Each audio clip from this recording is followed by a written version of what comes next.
Hi friends, അസ്സാം വലൈക്കും. ബിസ്മി കിച്ചണിലോട്ട് എല്ലാവർക്കും സ്വാഗതം. ഇന്ന് നമ്മൾ മാങ്ങ കൊണ്ടൊരു സംഭാരമാണ് തയ്യാറാക്കിയെടുക്കുന്നത്. നമുക്കിത് എങ്ങനെയാണ് തയ്യാറാക്കുന്നത് നോക്കാം.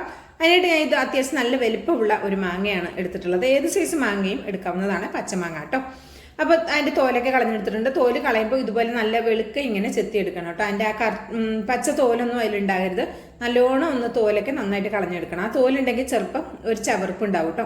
അപ്പോൾ ഇതുപോലെ ഒന്ന് ചെറുതായിട്ട് കട്ടാക്കി എടുത്തിട്ടുണ്ട്. ഞാൻ മുഴുവൻ മാങ്ങയും എടുത്തിട്ടില്ല. ഒരു മാങ്ങയുടെ മുക്കാൽ ഭാഗം മാത്രം എടുത്തിട്ടുണ്ട്. കാൽ ഭാഗം അവിടെ മാറ്റി വെച്ചിട്ടുണ്ട്. 2 ഗ്ലാസിൻ്റെ അളവിലാണ് ഞാൻ മുക്കാൽ മാങ്ങ എടുത്തത്. ചെറിയ മാങ്ങയാണെങ്കിൽ ഒരെണ്ണം ഫുള്ളായിട്ടും എടുക്കാം കേട്ടോ.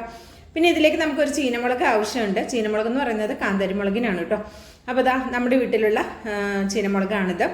അപ്പോൾ ഒരു 4-5 തൈകളുണ്ട് കേട്ടോ. അത്യാവശ്യം നല്ലോണം ചീനമുളക് ഉണ്ടാകലുണ്ട്. അപ്പോൾ ഒരെണ്ണം ഞാൻ ഇതിൽ നിന്ന് എടുത്തിട്ടുണ്ട്.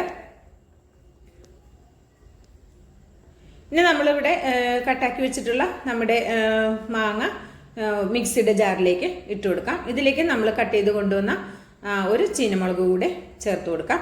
അതുപോലെ തന്നെ ചെറിയ കുഞ്ഞ് 2 പീസ് ഇഞ്ചി ചേർത്ത് കൊടുക്കാം. ഇഞ്ചിയുടെ അളവ് കൂടരുത്. അപ്പം ഇഞ്ചിയുടെ അളവ് മുന്നിട്ട് നിൽക്കും കേട്ടോ. കൂടിയിട്ടുണ്ടെങ്കിൽ അപ്പം നല്ലോണം ശ്രദ്ധിക്കുക. കുറച്ച് ചെറുത് 2 ഗ്ലാസ്സിനല്ല, അപ്പം ചെറുതായിട്ട് 2 ചെറിയ പീസ് മാത്രം ചേർത്താൽ മതി. ഇനി ഇതിലേക്ക് മാങ്ങയുടെ പുളിക്കനുസരിച്ചിട്ട് കുറച്ച് ഉപ്പ് കൂടെ ചേർത്ത് കൊടുക്കാം.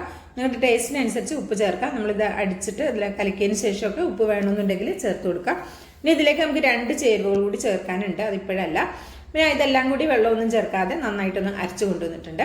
ഇനി ഇതിലേക്ക് നമുക്ക് കുറച്ച് ഐസ് ക്യൂബ് ചേർത്ത് കൊടുക്കാം. എന്നിട്ട് കുറച്ച് തണുത്ത വെള്ളം കൂടി ഒഴിച്ചിട്ടൊന്ന് ജസ്റ്റ് ഒന്ന് അടിച്ചെടുക്കാം. അപ്പോൾ ഇത് പിന്നെ എന്താ പറയുക, ഒരുപാട് ഇനി കുറച്ചുകൂടി വെള്ളം ചേർക്കാനുണ്ട്. ഇപ്പം തന്നെ ഒരുപാട് വെള്ളം ചേർത്താൽ മിക്സിയിൽ നിന്ന് പുറത്തേക്ക് ചാടിപ്പോകും കേട്ടോ. അതുകൊണ്ട് കുറച്ച് വെള്ളം മാത്രം ഒഴിച്ചിട്ട് ജസ്റ്റ് ഒന്ന് കറക്കി എടുത്തിട്ടുണ്ട്. ഇനി ഇത് നമുക്കൊന്ന് അരിച്ചെടുക്കാം. അരിച്ചെടുക്കുമ്പോൾ മിക്സിയുടെ ജാറിലേക്ക് കുറച്ചുകൂടി വെള്ളം ഒഴിച്ചിട്ട് അതുകൂടെ ഒന്ന് അരിപ്പയിലേക്ക് ഒഴിച്ചു കൊടുക്കാം കേട്ടോ. തണുത്ത വെള്ളം തന്നെ എടുത്താൽ കുറേ ഐസ് ക്യൂബ് കുറച്ച് ചേർത്താൽ മതിയാകും. വീഡിയോ ഇഷ്ടമാകുകയാണെങ്കിൽ തീർച്ചയായിട്ടും ഒരു ലൈക്ക് തന്ന് സപ്പോർട്ട് ചെയ്യാൻ ആരും മറക്കരുത് കേട്ടോ. മാങ്ങ ഇപ്പോൾ എല്ലാവരും അടുത്തും ഉണ്ടാവും, എല്ലാവരും വീട്ടിലും ഉണ്ടാവും അല്ലേ. അപ്പോൾ മാങ്ങ ഇപ്പോൾ പച്ചമാങ്ങയും പഴുത്ത മാങ്ങയൊക്കെ കിട്ടുന്ന സമയമാണ്. അപ്പോൾ ഒരു പ്രാവശ്യമെങ്കിലും റെഡിയാക്കി നോക്കൊണ്ടു. ഈ ചൂടിന് നമുക്ക് ശരീരവും മനസ്സും ഒക്കെ തണുക്കാനായിട്ടുള്ള നല്ല റീഫ്രഷിങ് ആയിട്ടുള്ള ഒരു അടിപൊളി ഡ്രിങ്കാണ് കേട്ടോ. ഹെൽത്തി ആയിട്ടുള്ള ഡ്രിങ്കാണ്. ഇതിലേക്ക് നമ്മൾ പഞ്ചസാര ഇതൊന്നും ഇല്ലാത്ത ഡ്രിങ്കല്ലേ. അപ്പം നല്ല ഹെൽത്തി ആയിട്ടുള്ള ഡ്രിങ്കാണ്. അപ്പോൾ വീഡിയോ ഇഷ്ടമാകുകയാണെങ്കിൽ ഒരു ലൈക്ക് തന്ന് സപ്പോർട്ട് ചെയ്യണം. അതുപോലെ തന്നെ സബ്സ്ക്രൈബ് ചെയ്ത് കാണുന്ന എൻ്റെ എല്ലാ കൂട്ടുകാരും ഒന്ന് സബ്സ്ക്രൈബ് ചെയ്ത് ബെല്ലൈക്കൺ എനേബിൾ ചെയ്ത് വയ്ക്കാൻ മറക്കരുത് കേട്ടോ. ഇനി ഇതിലേക്ക് കുറച്ച് ഉപ്പിൻ്റെ കുറവുണ്ട്. അപ്പോൾ ഞാൻ ലേശം ഉപ്പ് കൂടെ ചേർത്ത് കൊടുത്തിട്ടുണ്ട്. ഇനി ഇതിലേക്ക് നമ്മൾ 2 ഇൻഗ്രീഡിയൻസ് കൂടി ചേർക്കണമെന്ന് പറഞ്ഞത് ഒരല്പം ഒരു തണ്ട് കറിവേപ്പില ചെറുതായിട്ട് നുറുക്കിയതും 2 ഉള്ളി ഒന്ന് ചെറുതായിട്ട് കട്ടാക്കിയതുമാണ് കേട്ടോ. നിങ്ങൾക്ക് കറിവേപ്പില വേണമെങ്കിൽ മാങ്ങയുടെ പോയിട്ട് അടിച്ചിട്ട് എടുക്കണമെങ്കിൽ അങ്ങനെ എടുക്കാം. അപ്പോൾ നമുക്ക് ശരിക്കും കുടിക്കുന്ന കൂട്ടല്ലാതെ അങ്ങ് പോയിക്കോളും. ഇതിപ്പോൾ കറിവേപ്പിൻ്റെ ചവച്ച് തിന്നാൻ പറ്റുമെങ്കിൽ അങ്ങനെ തിന്നാൻ നല്ലതാണല്ലോ. അങ്ങനെ ഉള്ളിയും ഇടയിൽ കടിക്കാൻ കിട്ടുമ്പോൾ നല്ലതാണ്. വേപ്പിൻ്റെ ഇല വേണ്ടെങ്കിൽ ഒഴിവാക്കുകയും ചെയ്യാം കേട്ടോ, കറിവേപ്പിൻ്റെ ഇല.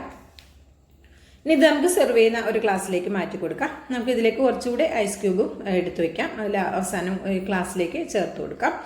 അങ്ങനെ വളരെ സിമ്പിളായി ചെയ്തെടുക്കാവുന്ന നല്ല ടേസ്റ്റി ആയിട്ടുള്ള ഹെൽത്തി ആയിട്ടുള്ള ഈ ചൂടിന് നല്ല ശരീരമൊക്കെ ഒന്ന് കുളിർമയേകാൻ പറ്റിയ നല്ലൊരു അടിപൊളി റീഫ്രഷിങ് ഡ്രിങ്കായ നമ്മുടെ മാങ്ങ സംഭാരം നിങ്ങൾക്ക് ഇഷ്ടമായിട്ടുണ്ടെങ്കിൽ തീർച്ചയായിട്ടും ലൈക്ക് ചെയ്ത് സപ്പോർട്ട് ചെയ്യാൻ മറക്കരുത്. സബ്സ്ക്രൈബ് ചെയ്ത് കാണുന്ന കൂട്ടുകാർ ഒന്ന് സബ്സ്ക്രൈബ് ചെയ്ത് ബെല്ലൈക്കൺ എനേബിൾ ചെയ്ത് വയ്ക്കാൻ മറക്കരുത്. അപ്പോൾ ഇൻഷാ അല്ലാ അടുത്ത നല്ലൊരു അടിപൊളി വീഡിയോ ആയിട്ട് എത്തുന്നതായിരിക്കും. എല്ലാ കൂട്ടുകാർക്കും നന്ദി, നമസ്കാരം, അസ്സലാമു അലൈക്കും.